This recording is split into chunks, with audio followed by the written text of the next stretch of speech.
Bonjour à tous, chers frères et sœurs dans le Seigneur. Je ne sais pas pour ceux qui ont pu écouter encore hier l'enseignement de Paul David sur le poisson, la brebis, le lion et l'aigle, qui est un très bon rappel et que la Bible nous parle clairement. À quel état d'homme fait dans le Christ nous sommes? Sommes-nous justement des poissons pris dans les filets du Seigneur? Sommes-nous des brebis qui suivons le bon berger, mais qui, comme les Hébreux dans le désert, sont tout le temps en train de se plaindre et totalement dépendantes d'un berger, mais sont capables de prendre elles-mêmes la qualité du berger? Sommes-nous des lions qui commençons à être enracinés dans le Christ? Sommes-nous des aigles qui voyons les choses d'en haut et portés de plus en plus par l'esprit? Et quelle est notre foi personnalisée dans cette relation de cœur à cœur avec le Christ? Avons-nous établi cette relation? Le Christ nous connaît-il? Toutes ces questions, elles sont extrêmement importantes. La Bible en parle, particulièrement dans Hébreu, ou aussi quand il nous est dit que nous devrions être, et il parle aux Hébreux, mais il parle à nous aujourd'hui en tant, non pas que chrétiens, mais enfants de l'Éternel. Connaissons-nous notre véritable identité? Car beaucoup croient que leur identité est chrétienne, c'est pas leur identité. Nous devrions être des maîtres au niveau de l'esprit, et nous en sommes qu'au rudiment de l'esprit. C'est pourquoi dans la plupart des assemblées, nous ne sommes même pas capables de supporter la nourriture solide. C'est pourquoi on nous donne du petit lait. Certains le font volontairement, d'autres parce qu'ils ne savent pas quoi faire pour arriver à nous donner de la nourriture solide, de peur qu'on la régurgite. Et tout cela sont des pièges qui sont en fait établis par le lion qui rôde, Satan. Et nous tombons facilement dans ces pièges, justement, à une curiosité malsaine, à une soif qui n'est pas la bonne soif, une faim qui n'est pas la bonne faim, par un sentiment d'appartenance à une institution ou à un ministère, alors que c'est à Christ que nous devons appartenir, par un sentiment religieux, un sentiment de recherche de statut social. Tout cela n'est pas la bonne conviction, n'est pas le bon désir que nous devrions avoir en nous. Et vous voyez, quand des gens justement qui sont vraiment avec un esprit du Christ très puissant, c'est pourquoi le Seigneur a choisi en songe de me l'amener pour que je sois instruit par lui, et lui disant justement et me le disant, eh bien nous devrions avoir le courage dans nos assemblées de prendre une vidéo comme ça et de dire: aujourd'hui, moi je ne vais rien vous prêcher, moi votre pasteur, mais j'ai à cœur de vous montrer cette vidéo, et j'ai à cœur que vous preniez des notes, et que derrière cela, nous puissions en parler ensemble. Et ça, beaucoup ne le feront pas parce que non, je vais pas prendre une vidéo d'un autre pasteur pour la faire écouter dans mon église, mais c'est pas ton église, c'est l'église du Christ qu'il t'a confiée. Or pourtant, quand Paul venait parler, il venait parler dans différentes assemblées de maisons. On recevait quelqu'un qui venait de l'extérieur. Et parfois d'autres étaient reçus, et par rapport aux dégâts qu'ils orchestraient dans l'assemblée, comme venant mettre la pagaille justement, on le voit dans Galates, qui vous a ensorcelé? Eh bien, Paul repassait derrière pour dire, constatant justement le désordre qu'il y avait au niveau des brebis, constater qu'au lieu de faire justement des lions, eh ben, on venait refaire des poissons.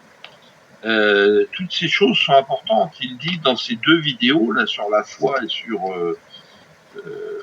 la poisson, le brebis, le lion et l'aigle, des choses que nous avons tous vécues dans les assemblées et qui devraient résonner dans notre esprit, résonner dans notre cœur, et que nous soyons attentifs à cela aujourd'hui.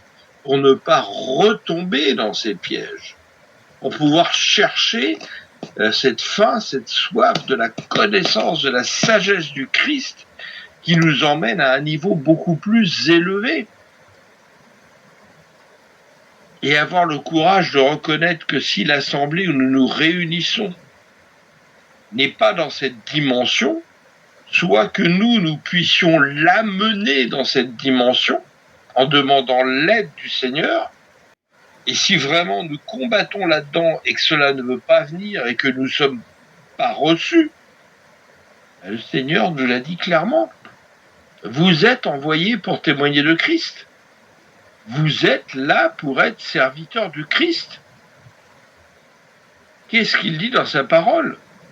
Celui qui vous reçoit me reçoit. Si l'on ne veut pas vous recevoir, c'est que on ne veut pas recevoir le Christ. Alors secouez la poussière de vos pieds et allez quelque part où on voudra vous recevoir et recevoir la parole du Christ.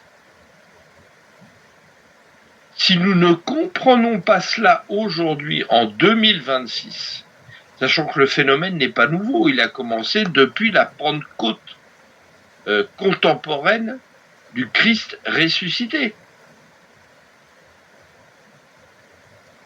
Je suis désolé, mais je vous le dis, on est foutu. On est foutu si on ne comprend pas cela. Nous avons besoin aujourd'hui de docteurs dans l'Église, car l'Église est malade, pour la guérir, pas de personnes qui viennent mettre du baume sur des plaies infectées. Et nous avons besoin de gens qui viennent nous mettre des uppercuts comme quand le Christ est venu avec son fouet pour nous réveiller. Nous avons besoin des gens qui fassent venir la présence du Christ à travers eux dans l'assemblée, la soif et la faim du Christ, pour que l'huile de joie de notre Seigneur coule sur sa barbe et sur sa robe. Quand je vois par exemple dans les assemblées qu'on vient réciter le psaume 133 en disant l'huile qui a coulé sur la barbe d'Aaron, mais c'est totalement faux. Si vous récitez le psaume 133, enlevez le nom d'Aaron et mettez le nom du Seigneur Jésus, car c'est de sa barbe et c'est de sa robe que vient couler l'huile de joie au milieu des frères aujourd'hui. Nous ne sommes plus dans le sacerdoce d'Aaron.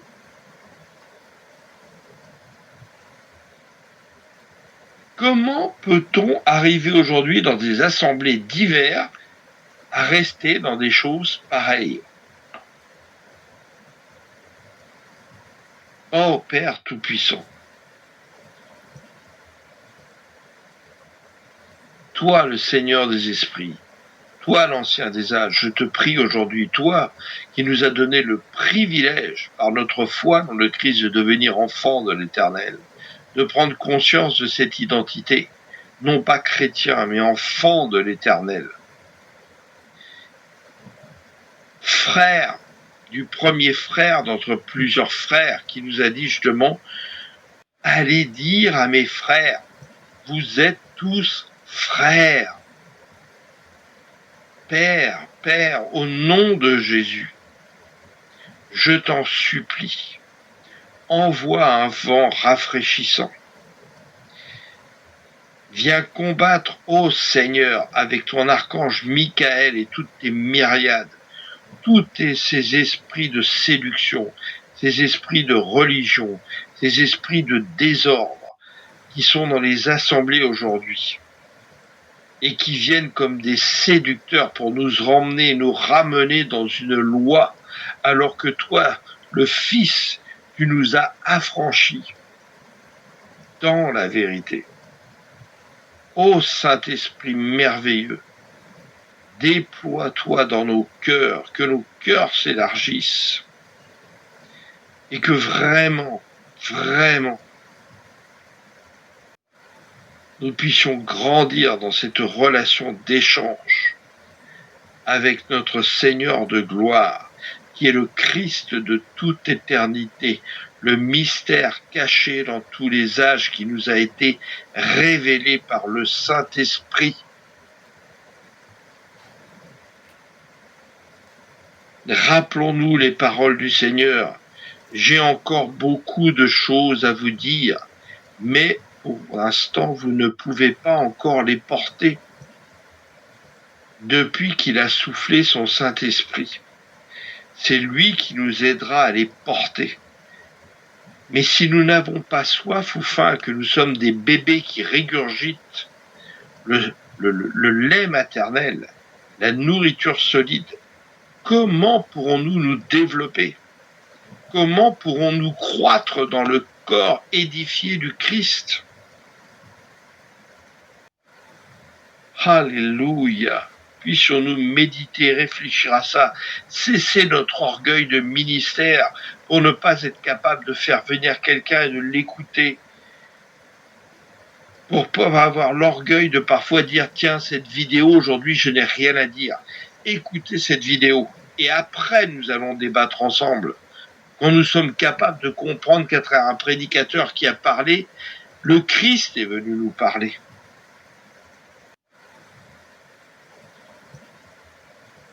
Soyez bénis, abondamment bénis, dans les lieux célestes en Christ, par cette nouvelle alliance qui ne passera point pour la rémission des péchés d'une multitude.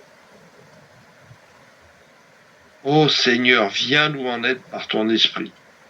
Sans toi, nous ne pouvons rien faire. Sans ton Saint-Esprit, nous ne pouvons rien faire, Seigneur. Mets à cœur des enfants de l'Éternel d'être tourmentés par l'état de l'Église aujourd'hui, par l'état du monde aujourd'hui, comme l'était Abraham face à Sodome et Gomorrhe, comme l'était Noé par rapport à l'état des hommes, et non pas des hommes égocentriques qui pensent qu'à leurs petits besoins. Nous devrions sentir les souffrances, les tourments de l'Église aujourd'hui. Nous devrions nous ressentir les souffrances, les tourments du monde aujourd'hui. C'est ça l'amour de Dieu, de vouloir faire en sorte que tous soient sauvés, de réprimander, exhorter, corriger. Tout le monde parle d'amour, mais de quel amour parle-t-on? Oh Seigneur, viens nous en aide. Amen.